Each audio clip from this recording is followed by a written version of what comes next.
చెప్పు మరి అది ఆన్సర్ చెప్పొచ్చు కదా నువ్వు. నిజంగా నేనే డామినేషన్ అనుకుంటారు. నిజమేనా? చెప్పండి.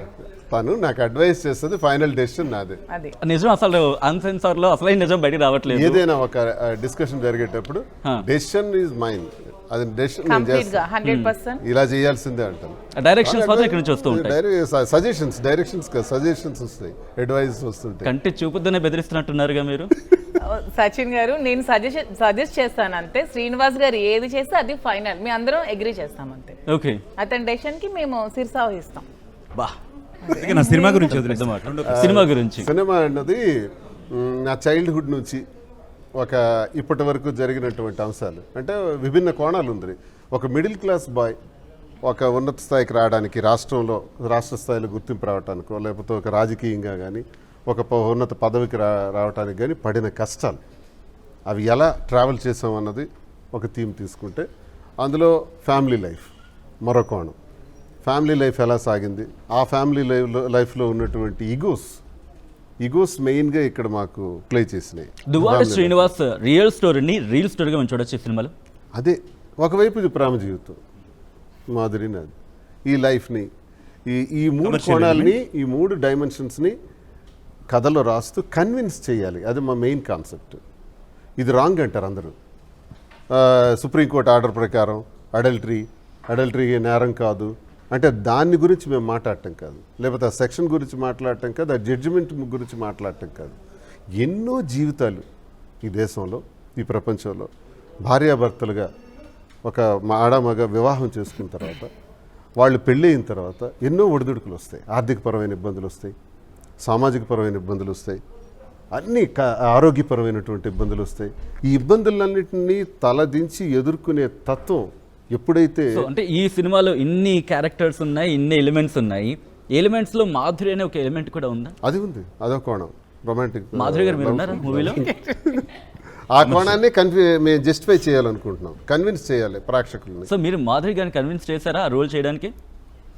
మరి ఆ డైరెక్టర్ ఏం చేస్తారు, మేమైతే కథ ఇచ్చాం సార్, కథ రాసుకున్నారు, తమిళనాడు నుంచి ప్రొడ్యూసర్స్ ఎవరు ఉన్నారు, వాళ్ళు చేస్తున్నారు. మరి డైరెక్టర్ మమ్మల్ని పెడతారా, ఇంకో హీరోని పెడతారా, ఇంకో హీరోయిన్ పెడతాడో తెలియదు.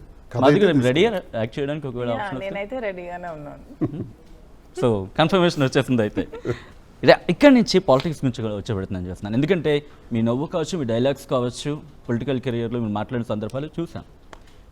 కానీ అసెంబ్లీ ఎన్నికల తర్వాత, మరి ముఖ్యంగా మీ ఇంట్లో ఇష్యూ స్టార్ట్ అయిన తర్వాత నుంచి పొలిటికల్గా, మరి ముఖ్యంగా పార్టీలో కూడా మీ ప్రాధాన్యత తగ్గింది అనే చర్చ జరుగుతోంది. సో పర్సనల్ లైఫ్ డిస్టర్బెన్సెస్ మీ పార్టీ మీద పడుతోంది, ఇన్ఫ్యాక్ట్ మీ రాజకీయ లైఫ్లో పడుతోంది అనుకున్నప్పుడు జగన్ మీతో మాట్లాడే ప్రయత్నం చేశారా? జగన్తో మీరు మాట్లాడారా? అంటే ఇక్కడ ఒకటి ఉంది సార్, సాధారణంగా ఇది ఎలా అంటే రాంగ్ యాంగిల్లో పోర్ట్రేట్ అవుతుంది. ఈయనకు పిల్లలు ఉన్నారు కదా, భార్య ఉంది కదా, ఒక ఉన్నతమైన పదవిలో ఉన్నాడు కదా, ఒక ప్రోటోకాల్లో ఉండి ఇలా చెయ్యొచ్చా, ఇది ఎటువంటి సందేశాన్ని ఇస్తుంది ప్రజలకి, ఇది తప్పు కదా అన్నది సమాజం ఆలోచిస్తారు. సో సమాజాన్ని మేమే కారణం వల్ల చేసాం, అసలు ఆ కుటుంబాల కారణాలు ఎటువంటి పరిస్థితులకు దారితీసాయి, ఆ ఈగోస్ అన్నది ఏ స్థితికి వచ్చింది, అంటే జగన్మోహన్ రెడ్డి దృష్టికి ఇది వెళ్ళిందని గతంలో మీరు మాట్లాడారు. కానీ ఇప్పుడు జరుగుతున్న పరిణామాలు మీకు ఇంకా పొలిటికల్ గ్రాఫ్ పడిపోతుంది అంటూ చర్చ జరుగుతున్నప్పుడు, ఇది నా పరిస్థితి, నేను ఇది చెప్పాను అని చెప్పి జగన్ చెప్పారు. జగన్ ఎటువంటి ఆన్సర్ వచ్చింది? జగన్మోహన్ రెడ్డి గారికి ఇప్పుడే కాదు, ఎన్నికలకి 2 ఏళ్ల ముందు నుంచి కూడా మా విషయాలు తెలిసేటప్పుడు అసలు యాక్చువల్ నేను ఇన్ఛార్జ్, నేనే ఎమ్మెల్యేగా పోటీ చేయాలి. అసలు ఫస్ట్ టికెట్ నాదే అనౌన్స్ చేశారు కూడా ఇంచుమించు స్టేట్లో. నేను పని చేసుకుంటూ పోతున్నాను, ఒకసారి ఇంట్లో ఉన్న గొడవలు అన్నీ ఆయనకు తెలుసు, సెటిల్ చేసే నాకు టికెట్ అనౌన్స్ చేశారు. అయినప్పటికీ కూడా గొడవలు ఇంకా ఎక్కువైనప్పుడు నేను అధిష్టానానికి రిక్వెస్ట్ చేసి, నేను తప్పుకుంటాను, మరి ఎన్నికల్లో నేను పోటీ చేయను, మీరు వాణికే టికెట్ ఇచ్చేసేయండి, నేను అదంతా మనం చెప్పాను.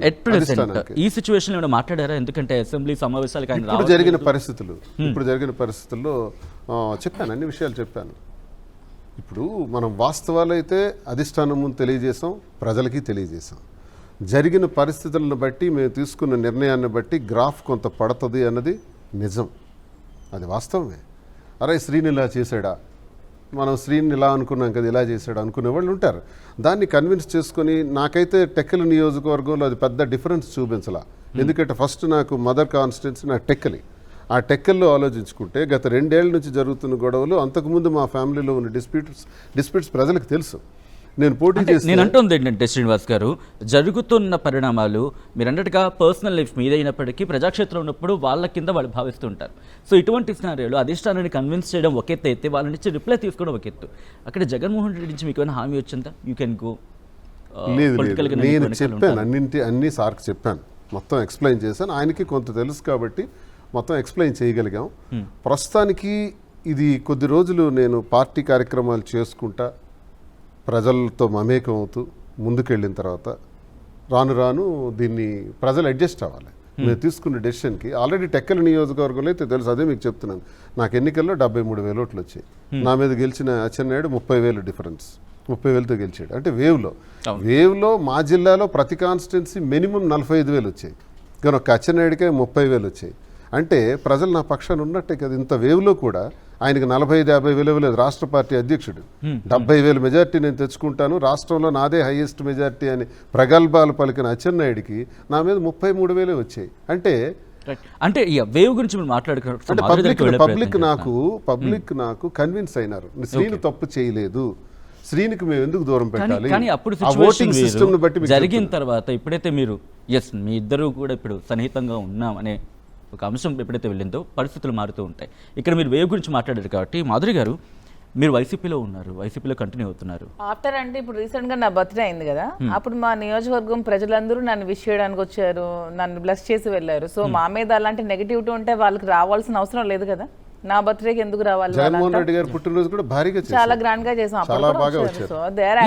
నేను అడుగుతున్నట్టే వేవ్ అనుకున్నప్పుడు అక్కడ వేవ్ లో చాలా సిచ్యువేషన్స్ ఉన్నాయి, కానీ షర్మిల ఆస్పెక్ట్ మీ మీద ఎంత ప్రభావం చూపించింది, వైసీపీ మీద ఎంత ప్రభావం చూపించింది? Yeah of course Sharmila aspect YCP మీద ప్రభావం చూపించింది కొంచెమైనా సరే అని నాకు అనిపిస్తుంది. ఎందుకంటే ఒక ఫ్యామిలీ మెంబర్ అయ్యండి తను అలా చేయడం కొంతమంది నమ్మొచ్చు, కొంతమంది నమ్మకపోవచ్చు. అదనేది పార్టీ మీద ప్రభావం చూపించిందని నేనైతే అనుకుంటున్నాను. ఎందుకంటే మీ జిల్లాకు కూడా వచ్చారు, అక్కడ బస్సులో మాట్లాడిన సందర్భాలు ఉన్నాయి, అక్కడ కూడా ప్రచారం చేసిన సందర్భాలు ఉన్నాయి. సో ఎంత మీ ఇమేజ్ ఉన్నా కూడా అక్కడ డ్యామేజ్ జరిగింది అనేది క్లియర్ కట్గా కనిపిస్తుంది. డ్యామేజ్ అంటే ఒకటే సార్, ఇవన్నీ ఏంటంటే వ్యక్తిగత విషయాలు. అసలు నాదవని లేకపోతే షర్మిల గారు మాట్లాడే తీరవని ఇవన్నీ వ్యక్తిగత కుటుంబానికి చెందినటువంటివి. ఇవి బయట రాజకీయాలకు సంబంధం ఉండవు. ప్రతి కుటుంబంలో కూడా ఇవి ఉంటాయి. మహాభారతంలో అన్నదమ్ముల మధ్య జరిగిన గొడవల నుంచి చూసుకుంటే ఈ రోజు వరకు సామాన్యుడి వరకు ప్రతి ఇంట్లో ఉండే గొడవలే. అయితే ఎక్కడ జగన్మోహన్ రెడ్డి గారు కాబట్టి దాన్ని హైలైట్ అయింది, షర్మిల గారు కాబట్టి మా స్థాయి వరకు మేము కొంత పొలిటికల్గా ఉన్నాం కాబట్టి హైలైట్ అయింది తప్ప ప్రతి ఇంట్లో ఉండాల్సిన గొడవలే సర్దుబాటు చేసుకుంటారు ఇవన్నీ. కానీ ఇక్కడికి వచ్చేటప్పటికి షర్మిల గారి వాయిస్ కొంత ఇబ్బందికరమైంది. కానీ షర్మిల గారు అలా చేసి ఉండకూడదు కూడా నాకు తెలిసి. నేను కూడా ఏమనుకుంటానంటే రాజశేఖర రెడ్డి గారు నా శిష్యరికం నాది, ఆయనతో నేను అడుగులు వేశాను. రాజశేఖర రెడ్డి గారే నా పేరుని జిల్లాకు పరిచయం చేశారు. అంత స్నేహం ఆయనతో నాకు, అంత గొప్పగా రిలేషన్. కాబట్టి రాజశేఖర రెడ్డి గారి బిడ్డలైన జగన్మోహన్ రెడ్డి గారైనా షర్మిల గారైనా మాకు ఈక్వల్, సమానంగానే చూస్తాం. కానీ జగన్మోహన్ రెడ్డి గారి విషయంలో షర్మిల గారు ఆడిన మాటలు మాత్రం కరెక్ట్ కాదని నా అభిప్రాయం. సో అంటే ఫ్యామిలీకి రాజశేఖర రెడ్డి హయాం నుంచి మీరు ఆ ఫ్యామిలీని చూస్తూనే ఉన్నారు, ఎవరైనా ఇన్ఫ్లుయెన్స్ చేస్తున్నారు అనిపించింది?